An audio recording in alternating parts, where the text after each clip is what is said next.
Tandaan mo, Nelson, ang opisina niya ay pangalawang pinakamataas Correct. sa ating yan. pamahalaan. Ganun ba ang pagtuturing mo? Totoo naman eh. Pero baka ang mangyari dyan, ang magpupuno ng pagkukulang na yon, mga tao na, so maaaring gumawa silang para, sige, mag-donate na lang tayo. Makuho tayo dito kay Sir Jason sa. Meron ho siyang tanong. Yan ho bang P4.5M question mark na yan, model number ho ba yan? Hindi ho natin alam yung brand na yan. Ano ba brand yan? Patek Philip. Okay, pag-usapan naman ho natin yung mga sinabi na yan, itong si Congressman Rodante Marcoleta. Sa tingin ho natin, yan ho talaga ang plano. Ika nga nitong si Kimbo, just stick to the plan. Ang 733 million na yan, sakto lang ho para sa pampasweldo at pagkain na dyan sa Office of the Vice President. Pero, pagka nagkataon, pag nag-ambag-ambag ang mga taga-suporta ni VP Sara at nakita ng sambayan ng Pilipino ang panggigipit na natatanggap ng Office of the Vice President dito sa mga alipores ni Tambaluslos na to at hindi kasama dyan itong si Kong Dante, ikakampanya ho natin yan next election. Kong, ano na ho bang balita? Ikakampanya ho natin yan, no? Baka hindi pa ho nag-uumpisa ang 2028 presidential election, tapos na pagka nagkataon. Tingnan ho natin ang mga susunod na kaganapan kaugnay dyan sa ginagawa nitong mga tambaluslos na to dyan sa Office of the Vice President. Pero bago ho tayo tumuloy sa ating reaction video, alam nyo naman ho kaligayahan natin dito sa PH Update. Isang like at isang subscribe lang, sobrang saya na ho natin dito sa PH Update. At sa mga gustong sumali sa ating community, click nyo lang ho yung joint button. Shoutout pala dyan sa Net25 sa ganang mamamayan. Palakpakan ho natin. Ayun na nga mga kababayan, sa mamaya ka na Kimbo mamaya ka na. Sa nangyari hong kaarawan nitong si Pangulong Marcos Jr., binigyan ho siya nitong mga bata. Ito ho ang mga iilan sa mga larawan na nakuha diyan sa birthday nitong si Marcos Jr. Dapat hindi ho nyo siya binigyan ng bulaklak. Dapat inabot nyo ho sa mama, pulburon. Tingnan nyo ho, yung tawa niya, hindi maganda ang tawa nitong si Marcos Jr., no? Dapat inabot nyo ho kay Marcos Jr., pulburon. Mas masaya ho siya kung pulburon ang aabot nyo dyan sa mama na yan. Dito sa video na to, mag-react din ho tayo dyan sa kanyang ambush interview, kaugnay dyan sa kung ano man ang pinagagawa nila dyan sa ano na yan, dyan sa birthday party niya. No, pakinggan ho natin ang mga punto de vista nitong si Marcos Jr. Di na ho tayo umaasa na merong matinong sasabihin itong mama na to dahil 3 taon na ho siya sa pamahalaan pero wala pa rin hong nangyayari. Ang nagawa lang ho nila, banata ng mga Duterte, mamigay ng ayuda, kaliwat kanan na korupsyon, baha, pagsingit sa budget, kagaya nung sinabi ni VP Sara, 5 billion lang ang nakalagay doon sa budget ng DepEd pero pinatungan na 10 bilyon ng mga crocodile dyan sa House of Representatives. Kaya wala na ho tayong aasahang matinong sasabihin itong mama na to. Ito mga kababayan, ano bang banat niya dito? Pakinggan ho natin. Talagang lahat ng bawat pagsasaka sa buong Pilipinas maramdaman itong programa ito at lahat ng programa na ginagawa natin sa Department of Agriculture, lahat ng ginagawa natin sa pagtulong ng DBP, lahat ng mga financing institutions, lahat po yung buong sistema ng agrikultura ay ang birthday wish ko, mabuo na natin.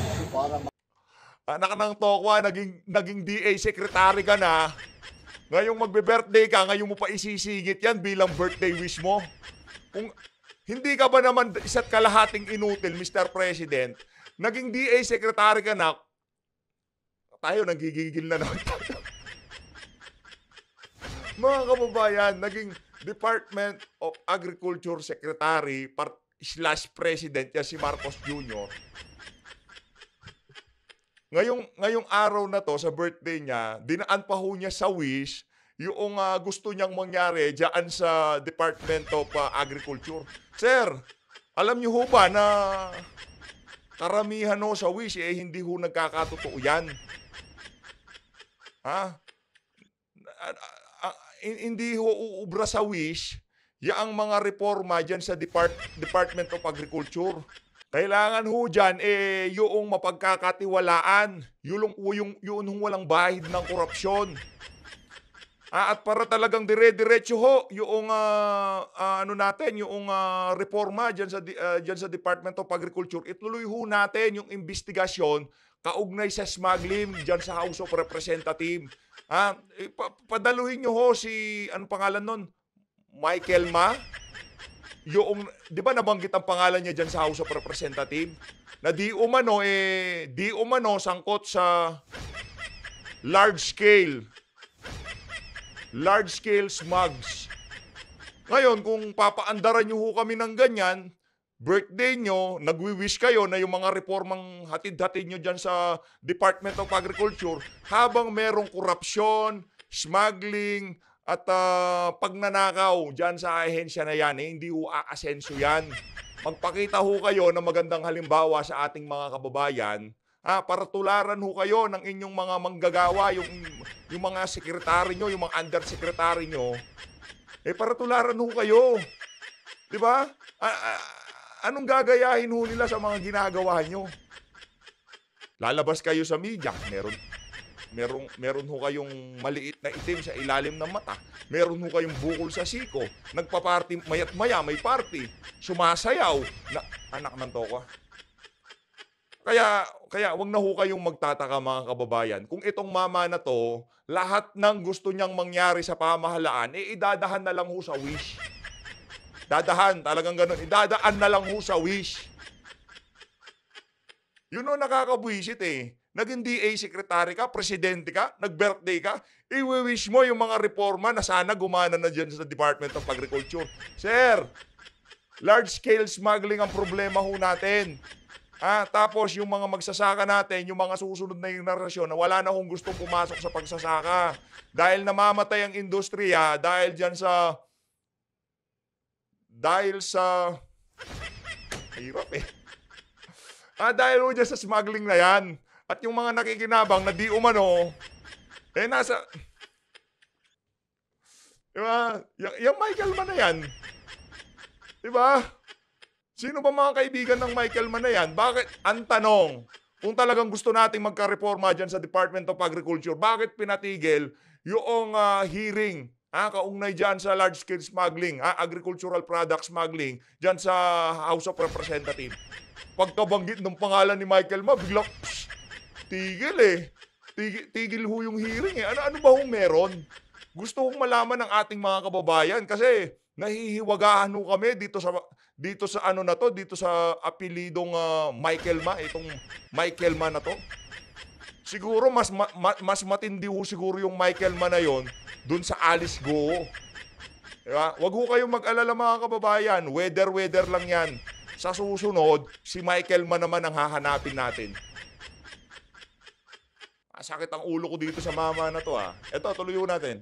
Maganda ang takbo ng sektor ng agrikultura para gumanda ang buhay ng bawat pagsasaka ng kanilang pamilya.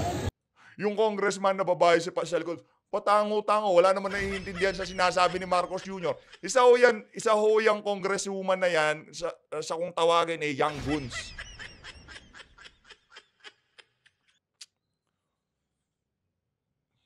Nako, nangyayari dito sa mga tao. At ng bawat Pilipino. Maraming salamat.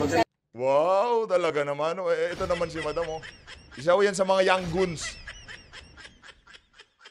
Dahil, sobrang alam niyo anong tawag doon? Desperado na ho itong mama.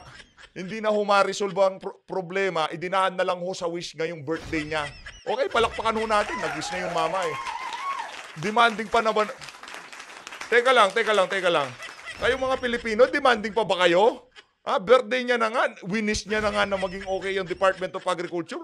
Magrereklamo pa kayo? Yung smuggling, binabaan na pala yung taripa dyan sa mga smuggling ng agricultural product. Kaya okay lang. Wala na ho pala ngayong smuggling. Kasi pumasok na ho sa legal yung mga di umanong malapit sa pamilya nitong mga... Ibig sabihin, nag-legal na sila. Binabaan na taripa para sa mga kaibigan nila. Kayo naman, mabilis talaga makalimot mga Pilipino. Ngayon naman mga kababayan, dumako ho tayo dito kay Sir Jason. Meron ho siyang tanong. Yan ho bang P4 P4.5M question mark na yan, model number ho ba yan? Hindi ho natin alam yung brand na yan. Ano bang brand yan? Patek Philippe Aquanaut. Ayun yung, ika naman si Sir J. Ayun yung model number 5168G 001. Yun ang model number. Ito naman si Sir J, oo. Ang halaga 60,995 pounds. O pagka kinumberto sa peso yan, 4.5 pesos. Yung P4.5M question mark, hindi ho model number yan. Kayo naman, Sir J. Lumalabo mata siguro nito si Sir J. Hindi niya dala salamin niya. Tatanong naman, sagutin na natin. Sir, hindi ho ang model number yan. Hindi ho model number yan. Yan ho ang presyo ng relo nitong si Kimbo. Ngayon, ang tanong ng mga kababayan natin dito, nakita lang ho natin to, kay Adrian Pascual. Lahat ho ba ng mga luxury, yung mga luxury watch ho na yan, nakasulat ho ba sa SALE nyo yan, madam? Pwede ho bang pasilip ng SALE nyo? Gusto namin makita yung net worth nyo. Yung mga negosyo nyo. Grabe, no? Kinata yung budget ni BP Sara nitong mga walang hiyang to para walang magawang programa itong si Vice President Sara Duterte diyan sa Office of the Vice President. Diba? Kinatay ho nila yung budget ni BP Sara kesyo para daw ilagay doon sa mga kaukulang ahensya. Pero yung suot-suot ho nilang mga kolorete sa katawan nila, ibang klase. Yung dalawa pa lang hong relo na yan, nitong si Teacher Kimbo, nasa ano na ho yan mga kababayan, more or less, nasa, na ho tayo sa mat, lalo na pagka ganito kararaming numero, no? Siguro mga nasa ano na ho yan, mga nasa 7 million pesos. Nasa kamay lang ho yun mga kababayan, 7 million, nasa kamay lang.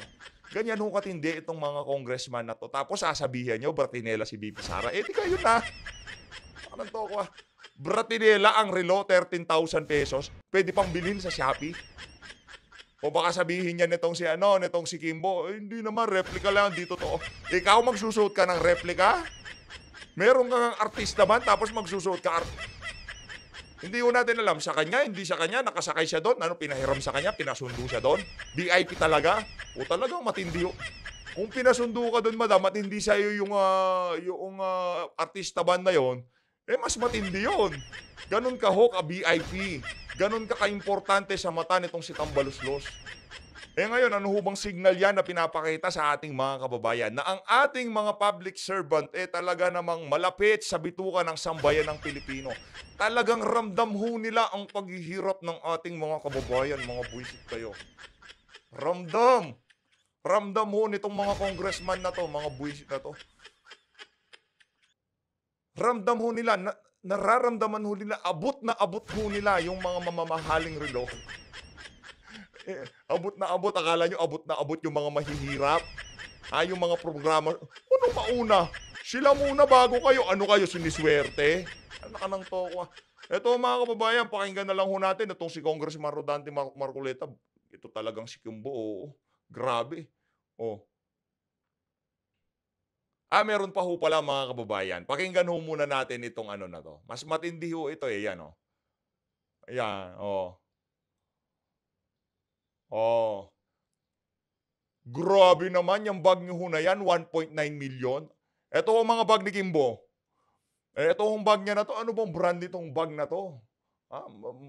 Hindi natin makita yung pangalan pero mahal din ho Nasa 1.1 million din. Etong isang to, ano naman ho ito? Hermes brand new Birkin 25 Bird Cypress GHW. Naku po, matindi na naman ito. 1.23 million pesos. Ito naman, 600. Ito cute lang to kaya 655,000 pesos. Yan pang kape lang ho yan. Para dyan sa mga Grabe naman yan, madam. Abot na abot ho nitong mga congressman at ramdam na ramdam ho nila ang paghihirap ng sambayan ng Pilipino. Palakpakan ho natin etong si Kimbo. Sasabihin niya, no? Hindi naman totoo yung mga bag na yan. Di totoo. Di nga. Parang alam ko na mga susunod. Parang alam ko na makikita namin sa mga susunod na araw, ha. Parang magbabawas ka ng mga luxury branded signature Bruloloy, di ba? Sigurado ho yan. Siyempre maglelelo yan. Napaso siya eh. Napaso, hindi ka ba naman napaso? Makikita ka ng mga taga Marikina. Tapos ganyan-ganyan yung ano niya. Grabe naman pala yung si Kimbo. Iboboto niyo pa ba yan? Nasa sa inyo na ho yun, mga kababayan. Pakinggan ho natin itong si Congressman Rodante Marcoleta dito sa mga punto de vista niya na pagka nagkataon, hindi pa nag-uumpisa ang 2028 presidential election, tapos na ho. Pagka nagkataon, ha, tingnan ho natin. Kasi yung ginagawa nila kay VP Sara, ano ho yan? Maraming pupunta, okay? Maraming pupunta sa opisina ng ALE at hindi ho sila makakatanggap ng serbisyo. Ba't ayaw niyong magpatulong? Porket nandyan na DSWD, nandyan na ang DOLE, nandyan na yung iba't ibang ahensya. Ayaw niyo ba yon? Mas malawak ang reach ng pagtulong ng pamahalaan sa ating mga kababayan. At ang pagtulong na gustong gawin ni VP Sara ay hindi mamigay ng ayuda, ha? Hindi niya ho gusto yung namimigay ng ayuda. Gusto niya ho magnegosyo taday. Bibigyan niya ho kayo ng kabuhayan para may pambili kayo ng Patek Philippe. Yung imitation muna, syempre, di ba? Hindi kagaya dyan kay Kimbo. Strap pa lang kayo naman. Di ba? Ganyan ho katindi yan. Ganyan katindi si Vice President Sara Duterte. No? Hindi ho siya namimigay ng ayuda. Magnegosyo taday. Yun ho mga programa ng Office of the Vice President. Bakit ba ayaw niyo magpatulong? Ayaw yun yung ma-outshine kayo ni VP Sara? Ganun ho ba yun? Ano ko nang to? Huwag ganun. Ito ha. Ito, kung sakaling tumakbo to, kung kulang pa yung ginawa natin noong 2022 para dito sa mama na to, ha? Kasi kinampanya ho natin ang bugbugan yan eh. Bawat video natin, andyan mukha ni Kong Dante eh. Kaso biglang umatras. Hindi ho natin alam kung anong ibig sabihin ng kanyang pag-atras. Pero kung sakali man, gusto ho natin siyang mapunta dyan sa Senado. No, tayo ho ang pinakaunang mangangampanya dyan sa mama na yan. Meron ho siyang, dala-dala ho niya pag nagpupunta siya dyan sa House of Representatives, yung dalawang bilog na nakasipit sa kanyang mga binti, dala-dala ho niya. Yung iba dyan, iniiwan ho nila doon sa mga kabit nila at bahay nila. Kaya pag pumasok sila, kung ano na lang gustong gawin ni Tambaluslos, yun na lang ho nasusunod. Kaya nga luslos sa kanya yung pinakamalaki. Itong si Kong Dante, di mo naman masisindak basta-basta yan. Basta tama, pag mali, tapos. Ito, Kong Dante Marcoleta, panoorin ho natin. Ganon eh. Ngayon, ini-imagine ko pa lang kung natitindig isang congressman, yun ang sinasabi, natatawa na ako eh. Parang gusto kong hilahin, huwag kang tumuloy dyan. Mga kababayan binaha. Ang mangyayari Baka ngayon kuyugin ka ng tao doon, pagka ganun. Yeah, magiging parang sitting duck. Opo. Kumbaga sa gera din. Opo. Alam na ng kalaban mo, wala ka ng bala eh. Oho. Ha? Tama po. Naghihintay ka lang, katapusan mo na kanya. Kasi kabisado nila sa laki ng hayaan mo siyang magpaputok mauna. Bilang nila yung bala mo. Magkano ang binigay? 700 million. Kung Dante, hindi nga bala yun eh. Wala pang ang bala eh. Pambayad pa lang ng tao at pambili ng uniforme at pagkain pa lang eh. Wala pang bala. 733 million ang natira ko. Pang pang sweldo. Ha? Pambili lamang ng pagkain. Oho. Wala na siyang pambili ng bala. Naku. Sa palagay mo ba? Palagay mo ba magtatagumpay yung opisina na yun sa kawalan mo ng bala? Oho. Tatawanan ka nung kalaban mo. Pero tayo tinitingnan natin itong angulo na to ng yung ginawa nila yan kay Vice President Sara Duterte. Blessing in disguise. Kasi pagka maya't maya mayroong programa itong si VP Sara. Tapos nagtutulong-tulong yung mga taga-suporta niya para talagang matulungan. Kasi pagka tinulungan natin si VP Sara, tinutulungan din ho natin yung ating mga kababayan. Kasi hindi niya naman ho pambibili ng patak-pilit. Pagka, kunyari, nagbigay tayo ng donasyon, kung saan mang kaparaanan o gumawa tayo ng isang organisasyon na kung saan na lahat ng gagawin ng organisasyon na yon para kay Vice President Sara Duterte, programa yon ng OBP na itutuloy ng organisasyon na to dahil hindi sila pinondohan nitong House of Representatives. Sa tingin niyo ho ba mga kababayan, kung sakaling gawin yon, kukurakutin ho ni VP Sara at pambibili niya ng patek-pilit yung mga pera na yan. Hindi ko sinasabi, ha? Wala akong sinasabi dyan kay Kimbo. Hindi ko alam kung paano niya binili yan. Hindi ko alam kung nasa salin niya yan o kung ano pa man, ha? Kumbaga na pag-uusapan lang natin dito.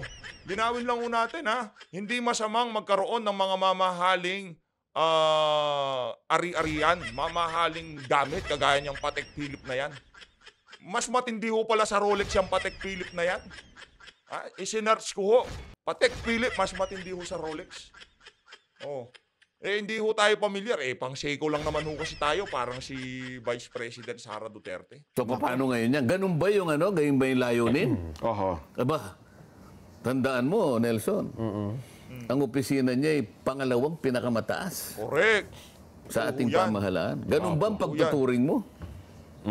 Na ganun na lang ang tingin ng tao sa kanya? Ganun ba yung gusto mong gawin? Baka maawa ang tao sa kanya. Nako, yun ang delikado. Ang mga Pilipino pa naman kong kapag ka-underdog, kinakaawaan, ay kukuha din si Patyapuyan. Paano gagawin mo? Talagang maawa sila dyan. Yan, Kailangan ba niya sabihin sa tao, pasensya na po kayo? Totoo naman Pero baka ang mangyari dyan, ang magpupuno ng pagkukulang na yon, mga tao na nag-aalala na baka maging kawawa ang kanyang figura sa pananaw ng taong bayan. So, maaaring gumawa sila ng para, sige, mag-donate na lang tayo. Di malabo mangyari yun, mga kababayan. At panigurado yung mga OFW, mga kasama natin dito sa PH Update, maging tayo dito sa PH Update, tutulong ho tayo pagka nagkataon, no? Pero ngayon hindi pa ho kasi narinig natin kay Atty. Trixie Cruz Angeles, hindi ho pala basta-basta yung pagbibigay ng donasyon na yan. No, hindi ho basta-basta, lalo na pwedeng baka makasuhan pa ng grab yang si VP Sara. Gusto lang natin tumulong, napahabak pa, no? Hindi ho, tingnan ho muna natin sa mga susunod na panahon yung donation drive, hindi ho basta-basta pala ng ganyan, organisa ng mga ganyang klaseng drive para sa donasyon, sa ganito, sa ganyan. Lalo na pagka government office o government official ang pinag-uusapan. Delikado. Iba ho pagkakampanya, iba ho pagka ipamimigay na sa taong bayan yung pinag-uusapan pagka-involve ang pera. Masyadong delikado ho. Yun na nga, sinasabi ho natin dito, baka hindi pa nagsisimula yung 2028 presidential election. Tapos na. Magtataka taong bayan Teka lang. 733 million lang ang binigay dyan sa ali na yan. Bakit maya meron siyang libreng sakay?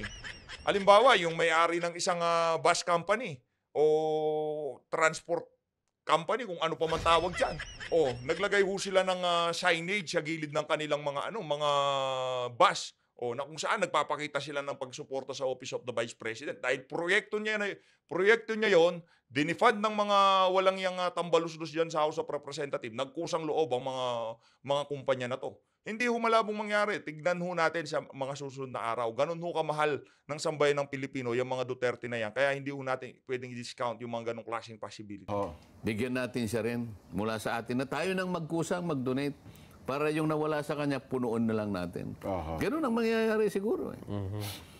Anyway, siguro doon sa part naman ng siyempre may mga tao din po na nagkokomento. Di ba dapat din naman talagang alamin natin kung saan nila ginugol ang mga pera, pondo ng taong bayan? Kasi perde naman ng taong bayan yan Hindi ba karapatan din naman namin malaman kung saan niya po yung ginugol? Lalo pa nga meron pong report na hawak sila ng particular na po ang Commission on Audit na lumilitaw na parang hindi nagastos ng tama yung pondo kong. Sana. Opo. Sana. Totoo naman yun Sana kung ang layunin talaga ganun lang. Na talagang, halimbawa, pag sinagot mo ng ganun.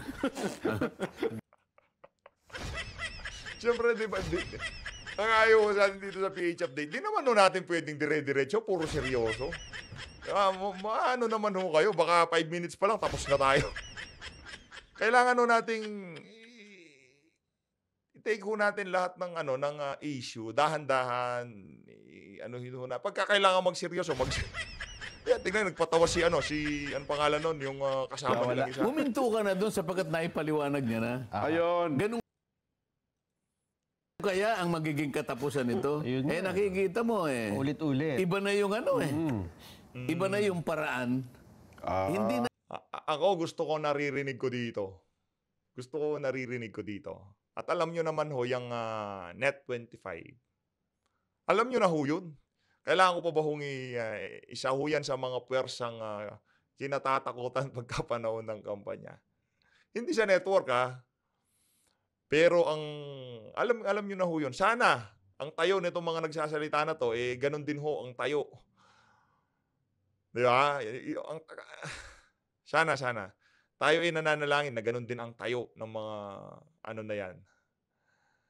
Sana. yung magtatanong para lumalaman mo Nagtatanong para magpahiya ka na Madali namang kwentahin yun din. Tama. Bagay Ngayon, bago mangyari yun, meron tayong inaalagaan na tradisyon. Yun ang aking Yun ang aking gustong malaman sa mga kasama ko sapagkat sa tagal ko na sa Kamara din. Opo. Sinabi ko nga sa kanila Ano ba yung point of entry ko rito sa House of Representatives? 2004. 2004. Yes po. 13th Congress. Ngayon, 19th Congress na tayo. Bilangin ninyo. Sa haba ng panahon na yan, ilang vice president na yung nakita ko. Opo. Kung ang pag-uusapan ay yung pag-approve ng kanyang budget. Di ba? Ayan. Dumaan si Vice President Binay. Opo. Dumaan si Noli de Castro. Opo. Leni Robredo. Opo. Palaging ganun Oho. Pati Pangulo. Pangulong Duterte, Pangulong Pinoy, Pangulong Gloria Macapagal Arroyo. Oho. Palagi ang sinasabi, pagka budget na ng presidente o pangalawang Pangulo, Your Honor, in line with the time-honored tradition of the House of according courtesy to the office of the President, ganun I move Opo. to terminate the consideration of the budget of the office of the President. Palakpakan na yun. Napaisip po tayo Kasi baka masunog tayo dito sa post na to. I-zoom ho natin. Zoom ko siya ngang tunay. Ika nga nung pare ko. Siya ngang tunay. Patek Philip nga ho itong suot-suot nito. Saka base ho dito sa cellphone na hawak nitong si Estela Kimbo, matagal-tagal na ho itong larawan na to. Ibig sabihin, matagal na hong mayaman niya si Madam Estela. Grabe naman yan, Madam! Grabe naman ho. Ayo po. Alam mo ang basihan doon, alam mo yung batayan, yung kaukulang paggalang sa opisina ng dalawang pinakamataas na leader ng ating bansa. Alam mo, pwede mo pang idagdag yun Maski na yung maski na yung hudikatura. Palaging ganun din. May nagtatanong parang lang, formalidad Opo. Formalidad. Mabuti na itanong mo yan. Kaya nga bumalik ako Nung pagkatapos nung alingas-ngas ng umaga, na umabot ng halos katanghalian na yun Opo. Nung maipahayag ko na yung aking sentimiento, bumalik ako sa opisina ko, medyo malayo-layo yung RBM kasi dyan Opo. Kakain ako kasi hindi ako makakain sa meeting So doon na ako kumain. Pero actually, konti lang ang kinain ko Nandun pa rin kasi yung pagkainis Pero kumain naman ako. Tapos, naalala ko na meron pang naiwan dun sa COA. Sabi ko, sige kako, balik tayo ron sapagkat naipalista ko yung pangalan ko. Mabuti din naman yun para sa ganon. Kasi nga, yung mga lahat ng tanong na gusto nilang itanong ay nakabase doon sa tinatawag na Intelligence and Confidential Funds. Yes po. Kaya ang pasimula ko doon sa COA, kung na-subject sa Notice of Disallowance yung intelligence funds ng Office of the Vice President. Opo, sabi niya. Pero ang gusto ko sanang mapansin ng mga kasama ko, ang kauna-unahang layunin ko doon para mapansin ng mga kasama ko Opo. Pangalawa, yung nakikinig na taong bayan, maunawaan din. kung bakit ganun yung pagtatanong ko. So, nung tinanong ko Correct. siya, na-cover nga po ng notice of disallowance. So, tinanong ko, what is the nature of a notice of disallowance? Kaso hindi niya masyadong maunawaan. Ang gusto ko lang isagot niya, ang notice of disallowance hindi final. Opo. Ang notice of, halimbawa, kasi yung notice of disallowance, halimbawa yung ahensya mo din, Yan. meron kasing mga parametro may mga standards kung paano mo gagamitin yung pondo. Pag nakita nila may konting lisya doon, o halimbawa, ano kasi yun irregular, ano yan IUEEU, 5 Mayroon pala. Yung I, irregular. Okay. Yung U, unnecessary. E, extravagant. Another E, excessive. Tapos ano yung U? Kako pa sa kanya unnecessary. Hindi, sinabi mo na yun Unconscionable. Ay, opo. Yes po. So, ito yung minamarkahan. So, either irregular, excessive, unnecessary, unconscionable, blah, blah, blah, malalagay ka sa notice of disallowance. Ngayon, sabi ko, nasaan na ang estado niyang notice of disallowance? Ito pong notice of disallowance na ibigay na po namin sa management. Ibig sabihin, Yan ang kinikwento ni Kong Dante para mas maliwanagan yung ating mga kababayan. Yan ho yung portion na kung saan talagang si Kong Dante na, bumalik siya dyan Bumalik siya dyan sa hearing. Tinanong niya ho yung representante ng COA. No? Ayan ho, pakinggan ho natin. Vice President, Doon sa opisina. noong August 24, 2024. So, kailan lang, di ba? Bago lang po. Meron po siyang 6 na buwan para sagutin ito. Isipin mo, 180 days. 6 months pala yan. Sa makatwid, Opo. yung Office of the Vice President, pwede siya sumagot hanggang Pebrero 2025. Hindi pa siya nag-submit ng sagot kasi meron pa siyang plaso na 6 na buwan. O ngayon, sabi ko sa kanya, yun bang notice of disallowance contestable? Yes, sir. Ayan, oo naman. Yan bang akong notice of disallowance appealable? Nagtalo pa kami sa kasi po yung appeal, alam ko na yung appeal. Pag appeal, kunyari, dito sa inyong unit, Opo. dinismiss nyo, mag-a-appeal siya sa commission proper, appeal ang tawag. Pero wag mo na natin anuhin nyo kasi sa amin, hindi naman kami sa ulado yung mga terminology yung ginagawa sa amin. Basta sagot, appeal. Appeal po yan, tama naman. Alang-alang sa pagkaunawa lang na mabilis. Opo, kanya. Hindi siya pupunta sa COA proper kasi sa inyo hindi pa kayo nag-uumpisa. Inihintay mo nga yung sagot niya Doon pa. Oo. Anong gusto nating ipaliwanag doon, Nelson? Jen? Opo. Sasagutin ng opisina ng Vice President sang-ayon sa kanyang pagkakaunawa sa ginawa niya. Okay, sasabihin niya, hindi po dapat disallow dito. Dapat i-allow nyo sapagkat nagkamali. Kukontrahin niya yun. Ha? Mag-a-argue siya din. At ipakikita niya sa abot ng kanyang kakayahan, meron naman silang abogado. Hindi po. Ang pagkaunawa po nyo'y ganito. Ang amin pong pagkaka-interpret sa ginawa ninyong parametro, ganito po yun. Ibig sabihin yan, kukontesin niya. May pagkakataon na maaaring manalo yung Vice President. Pwede niyang palitawin. Kasi kung minsan, hindi nakita ng auditor lang yun. Tama. Auditor lang yun. Kung minsan, walang abogado sa unit niya kung halimbawa lumitaw na tama yung Office of the... Sa akin lang naman Ano ang ating gustong palabasin dito? Walang pinali pa dyan Sasagot pa lang, mag-a-argue. Correct. Iko-contest niya yan, i-a-appeal niya yan, sa katapos-tapusan ng daigdig. So wala pang bearing. Bakit ngayon Sabi ko doon sa COA, tama ba ka ako na yung mga kasama ko? Ganun pa lang kalagayan, sasagot pa lang. Yun pa lang Pangalawang estado. pangulo. Tama ba ka ako nung nakarang isang araw na pinasimulan itong hearing na to, ang mga kasama ko rito ay naglululundag. Nagalit pa yung isa Hindi po Naglulundag. baka hindi naman si Tagalog masaya. Ang ibig ko lang sabihin, nag-uunahan pa kayo na pagdamba sa opisina ng Vice President. Gusto nyong magunahan kayo Ha? Samantalang, kayo po naghihintay pa kung ano po ang isasagot ng pangalawa. Correct. Yun lang naman ho ang punto nitong si Congressman Rodante Marcoleta. paano nyo mabibigyan ng tamang sagot itong mga congressman na nagdadambahan na banatan si VP Sara, gayong maging kayo ho, wala pang natatanggap na sagot dyan kay Vice President Sara Duterte. Yun lang naman yun lang ang punto na talagang gustong sabihin ni Kong Dante doon sa mga nakikinig sa kanya na nakapaligid doon sa House of Representatives. Paano kung magtatanong na kung saan yung tinanong nyo, yung pinadala nyo ng disallowance, notice of disallowance, hindi pa sumasagot sa inyo. Anong pag-uusapan natin dito? Pag sumagot na, saka kayo magtanong. Ganun lang naman yun. Tumulo. Hindi po ba nyo kami papayuhan? Payuhan nyo po kami. Kasama na ako doon. Tama nga. Payuhan nyo kami. Sabi niya, hindi daw... Kailangan ko bang magtatanong na ngayon o hindi? Because if I do that, I will be more popist than the Pope. Hindi ko po masasagot kasi po, kayo po, hindi nga, payuhan mo lang kami. Ayaw magpayo. Payuhin mo kami.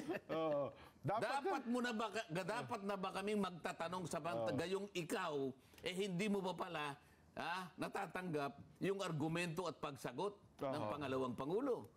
Hindi ka ba matatawa sa amin? Tingnan mo kahit itong mga... Dapat ka na bang... Nagdadadamba na sila. Ayaw niya naglulunod. O sige, nagdadadamba. Dapat ko na bang gamitin itong report ninyo laban sa tanggapan ng ganito? Isipin mo. Sasagutin pa lang. Ayun na nga mga kababayan, dito na natatapusin ang ating reaction video. Ang bottom line ho dito, talagang okay lang tanongin Ayaw rin naman, okay lang. Sige, tanongin nyo. Para magtanongan kayo dyan sa budget ni VP Sara. Pero wag naman yung magtatanong kayo dahil ang motibasyon ng inyong pagtatanong hindi naman talaga para malaman kung saan ba